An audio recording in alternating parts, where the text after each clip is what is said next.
Pulau Kalimantan adalah salah satu paru-paru dunia karena luas hutannya yaitu sekitar 40,8 juta hektar.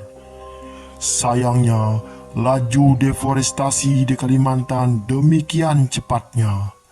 Menurut data yang dikeluarkan Departemen Kehutanan, angka deforestasi di Kalimantan pada tahun 2000 sampai dengan 2005 mencapai sekitar 1,23 juta hektar. Artinya sekitar 673 hektar hutan di Kalimantan mengalami deforestasi setiap harinya pada periode tersebut. Luas hutan di seluruh provinsi yang ada di Kalimantan mencapai sekitar 40,8 juta hektar. Deforestasi di Indonesia disebabkan oleh industri kayu yang semakin mempersempit hutan alami. Pengalihan fungsi atau konversi hutan untuk perkebunan kelapa sawit juga memberikan kontribusi besar terhadap semakin derasnya laju deforestasi. Konversi hutan menjadi area perkebunan sawit telah merusak lebih dari 7 juta hektar hutan sampai pada tahun 1997. Berkurangnya luasan dan kualitas hutan di Kalimantan menjadi ancaman serius bagi berbagai jenis satwa langka di Kalimantan, antara lain orangutan, bekantan, beruang madu, dan berbagai jenis owa. Satwa langka itu kondisinya terjepit di antara menyempitnya hutan yang semakin habitat mereka dan pemburuan liar yang semakin merajalela.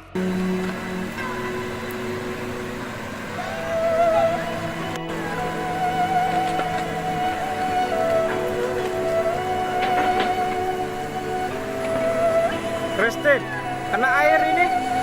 Tidak apa? Tidak apa?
Kalimantan atau yang lebih populer dikenal dengan sebutan Borneo adalah sebuah pulau terluas ketiga di dunia dan bahkan nomor 1 di Asia.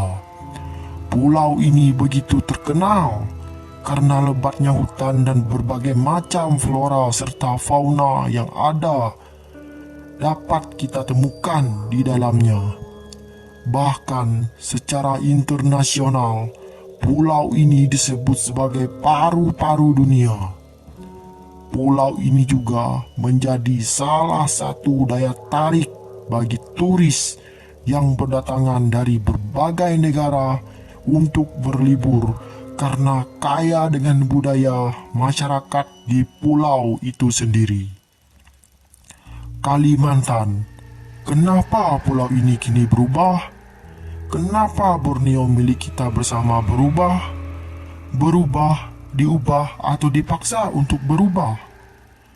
Hutan Kalimantan kini miris, juga dengan berbagai macam flora dan fauna yang tersebar di dalamnya terbantai dan terusir.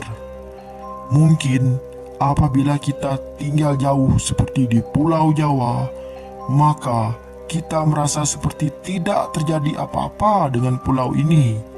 Padahal penggundulan hutan atau deforestasi sedang gila-gilanya terjadi di Kalimantan ini. Banyak orang menebang hutan di pedalaman Sumatera, Kalimantan. Oh, banyak orang menebang hutan di pedalaman Sumatera, Kalimantan. Di sungai, kayu-kayu itu diikat satu-satu. Kayu-kayu itu diikat satu-satu seperti kau mengepalkan jari-jari tangan.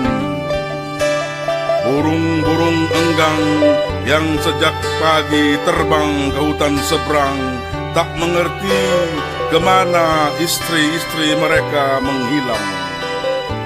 Burung-burung enggang yang baru pulang dari hutan seberang kini ribut berenggang-enggang sepanjang petang.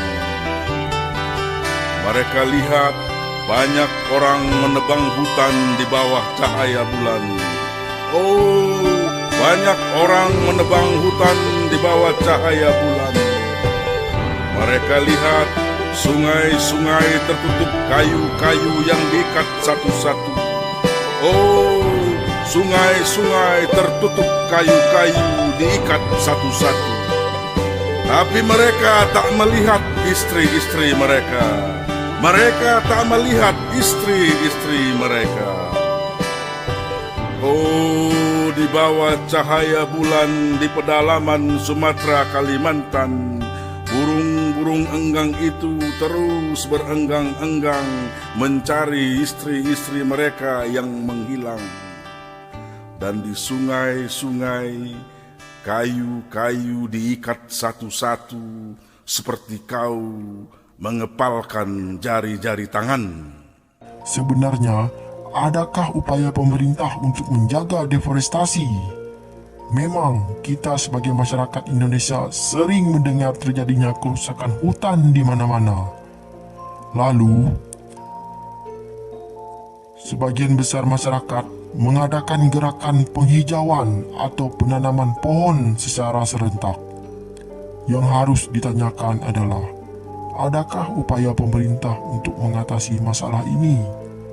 Atau rakyat Indonesia harus bergerak sendiri-sendiri? Rakyat menanam 1000 bibit pohon, lalu pemerintah membantai 1 juta pohon. Boleh saja kita berkata bahwa ini adalah usaha, tetapi tentu hal ini tidak akan pernah mengatasi deforestasi. Tidak masuk akal. Kita semua memang terbukti bodoh membiarkan pengundulan hutan terjadi. Mungkin untuk saat ini, kita sebagai atasan, pegawai, karyawan, guru, pedagang, tukang jual tangki air, dan lain-lain belum merasakan akibat dari deforestasi. Padahal, hewan-hewan yang terdapat di dalam hutan telah terusir, bahkan beberapa terancam punah. Sekarang, coba kita bayangkan, bagaimana rasanya apabila kita diberikan tempat untuk tinggal oleh Tuhan di suatu tempat yang damai selama ratusan tahun, kemudian tiba-tiba tersakiti, terbantai dan terusir. Bagaimana rasanya? Sementara pemerintah beralasan bahwa ini demi kebaikan negara, penanaman pohon kelapa sawit memberikan suntikan devisa yang sangat berharga untuk mensejahterakan negeri ini. Sebenarnya, apakah bisa pemerintah membatasi penanaman pohon kelapa sawit yang begitu berkembang pesat di Kalimantan ini? Tentu saja bisa, asalkan dengan niat yang benar-benar baik, berani dan serius. Kita semua memang tidak pandai bersyukur Ketika musim hujan, kita semua menghambur-hamburkan air.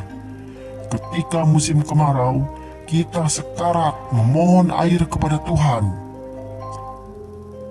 Sama seperti Kalimantan, sekarang kita bisa tertawa karena keuntungan dan pajak pohon kelapa sawit. Namun, suatu hari nanti saudara, ketika hutan itu gundul tidak tersisa sama sekali, siapakah yang akan menangis? Kita? Anak-anak kita, cucu-cucu kita dan generasi kita juga, dan juga hewan-hewan yang ada di dalamnya.